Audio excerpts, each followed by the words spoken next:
ক্ষমতা ছাড়তে শেখ হাসিনাকে 4 দেশের হুঁশিয়ারি। আওয়ামী লীগ কি ক্ষমতাচ্যুত হচ্ছে? এবার বিস্তারিত। বাংলাদেশের আগামী জাতীয় সংসদ নির্বাচন নিয়ে 3 রাষ্ট্রের আগ্রহ বেড়েছে। 3 রাষ্ট্রই মাঠে নেমেছে, তবে তারা পৃথক পৃথক অবস্থান থেকে মাঠে নেমেছে।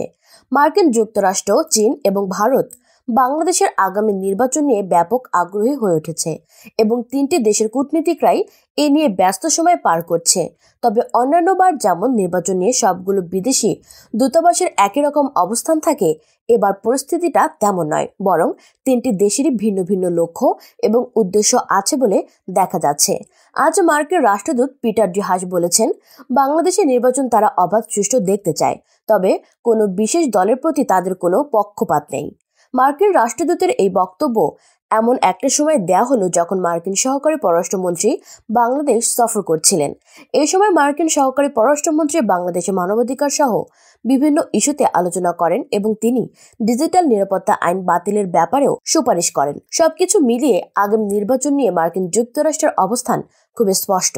মার্কিন যুক্তরাষ্ট্র বাংলাদেশ সরকারকে চাপে রাখতে চায় এবং আন্তর্জাতিক বিভিন্ন ফোরামে নির্বাচন সহ বিভিন্ন বিষয়ে বাংলাদেশ যেমন মার্কিন যুক্তরাষ্ট্রের পক্ষে থাকে সেটি নিশ্চিত করতে চায়। আর সেই নিশ্চিত করার জন্যই নির্বাচনকে তারা টোপ হিসেবে ব্যবহার করছে। এই নির্বাচনকে মার্কিন যুক্তরাষ্ট্র চাপ প্রয়োগের একটি অস্ত্র হিসেবে ব্যবহার করতে চাইছে। মার্কিন যুক্তরাষ্ট্র মনে করছে যে পশ্চিমা দেশগুলোকে এক করে যদি অবাধ সুষ্ঠু নির্বাচনের জন্য চাপ দেয়া যায়, তাহলে সরকার মার্কিন যুক্তরাষ্ট্রের প্রতি আনুগত্য দেখাতে বাধ্য হবে। আগামী জাতীয় সংসদ নির্বাচন চীনের জন্য অত্যন্ত গুরুত্বপূর্ণ। যেমন আগে চীন শুধু অর্থনৈতিক আগ্রাসনের দিকে মনোযোগী ছিল, এখন সে অবস্থা থেকে সরে এসেছে, বরং রাজনৈতিক কর্তৃত্বের ব্যাপারেও ব্যাপকভাবে মনোযোগী। এরকম বাস্তবতায় চীন আগামী নির্বাচনকে কি চায়, এটি একটি বড় প্রশ্ন। চীনের পররাষ্ট্রমন্ত্রী সম্প্রতি বাংলাদেশ সফর করে গেছেন এবং বাংলাদেশ এক চীন নীতির প্রতি অকুণ্ঠ সমর্থন ঘোষণা করেছে। চীন তার অর্থনৈতিক বিনিয়োগ এবং বাংলাদেশের সঙ্গে সম্পর্ক অব্যাহত রাখার জন্য রাজনৈতিক স্থিতিশীলতায় বিশ্বাসী। আগামী ডিসেম্বরে চীনের কমিউনিস্ট পার্টির সম্মেলন অনুষ্ঠিত হবে এবং সম্মেলনের মাধ্যমে বর্তমান নেতৃত্ব বহাল রাখার চেষ্টা করবে। এর পরপরই চীন বাংলাদেশের আগামী নির্বাচনের ব্যাপারে আরও ভূমিকা রাখবে বলে ধারণা করা হচ্ছে। চীন মনে করছে যে এই নির্বাচনের মাধ্যমে যেন বাংলাদেশ কখনোই পশ্চিমা বলয়ে না যায়, বাংলাদেশের কূটনীতি যেন নতজানু না হয় সেটি নিশ্চিত করতে হবে। বিশেষ করে নির্বাচনে যুক্তরাষ্ট্র যেভাবে নিরঙ্কুশ আনুগত্য চায়, সেই আনুগত্যের ব্যাপারে যেন পাল্টা ব্যবস্থা চীন নিতে পারে সে সম্পর্কে তারা সব সময় সজাগ এবং সচেষ্ট থাকবে। কৌশলগত কারণে বাংলাদেশের নির্বাচন ভারতের জন্য অত্যন্ত গুরুত্বপূর্ণ। এই নির্বাচনের মাধ্যমে যে কোনো সাম্প্রদায়িক অপশক্তি, মৌলবাদী এবং সন্ত্রাসবাদীরা ক্ষমতা গ্রহণ করতে না পারে সে ব্যাপারে ভারতের ব্যাপক আগ্রহ রয়েছে। বিশেষ করে ভারত মনে করে যে বর্তমান সরকার থাকার কারণেই ভারতের বিচ্ছিন্নতাবাদীদের দাপট কমে গেছে এবং ভারত একটি নিরুপদ্রব সময় কাটাচ্ছে। বাংলাদেশের নির্বাচনের মাধ্যমে কোনোভাবে যেন সাম্প্রদায়িক শক্তি মাথা তুলে না দাঁড়াতে পারে সেটির ব্যাপারে ভারত এখন থেকেই তৎপর।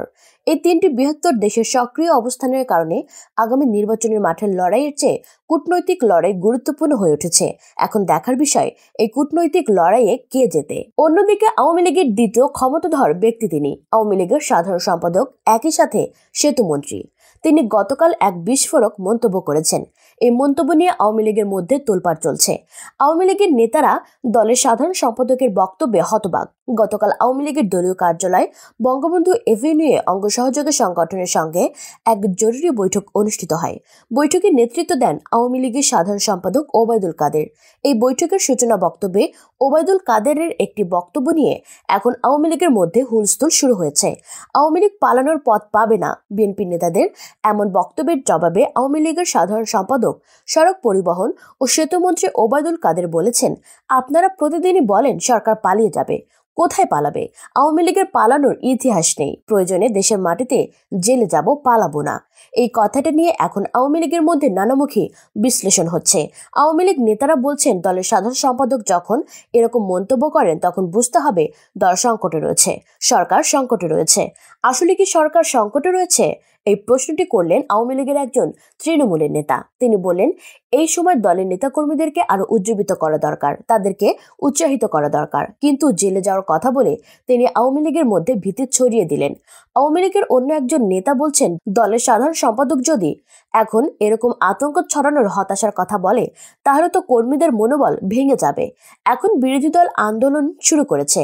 এ সময় কর্মীদের আরো উজ্জীবিত করতে হবে, আওয়ামী লীগের সাফল্যগুলো তুলে ধরতে হবে, অর্থনৈতিক সংকটে বাস্তবতা তুলে ধরতে হবে।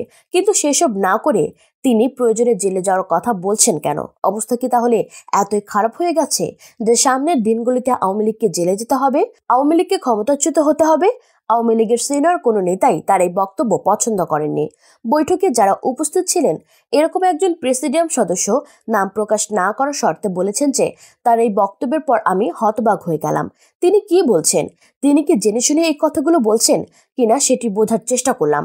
এ ধরনের কথা আত্মঘাতী, শুধু আত্মঘাতী নয়, দলের জন্যই ক্ষতিকারক।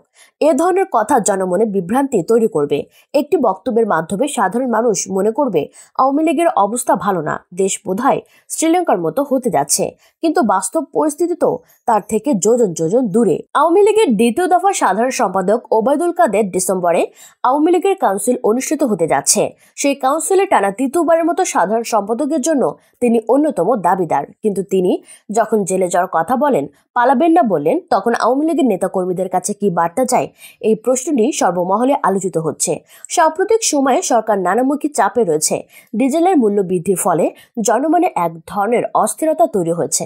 বাজারে লাফিয়ে লাফিয়ে বাড়ছে জিনিসপত্রের দাম, ডলারের বাজার অস্থির হয়ে উঠেছে, গণপরিবহনে চলছে নৈরাজ্য, লোডশেডিং এর মাত্রা বেড়ে চলেছে। এরকম পরিস্থিতির মধ্যে দলকে সংহত করা দরকার, দলের নেতাকর্মীকে পরিস্থিতি সম্পর্কে ওয়াকিবহাল করা দরকার এবং এই পরিস্থিতি মোকাবিলার জন্য নেতাকর্মীদের করণীয় সম্পর্কে বার্তা দেওয়া দরকার। কিন্তু সেটি না করে যদি দলের দ্বিতীয় ক্ষমতাবান ব্যক্তি জেলে যাওয়ার কথা বলেন, তাহলে পুরো দলের মনোবলই ভেঙে যায়। ওবায়দুল কাদের এই কাজটি করেছে বলে অনেকে মনে করেন। তবে ওবায়দুল কাদেরের ঘনিষ্ঠরা বলছেন যে তিনি একটি রাজনৈতিক বক্তব্য দিয়েছে।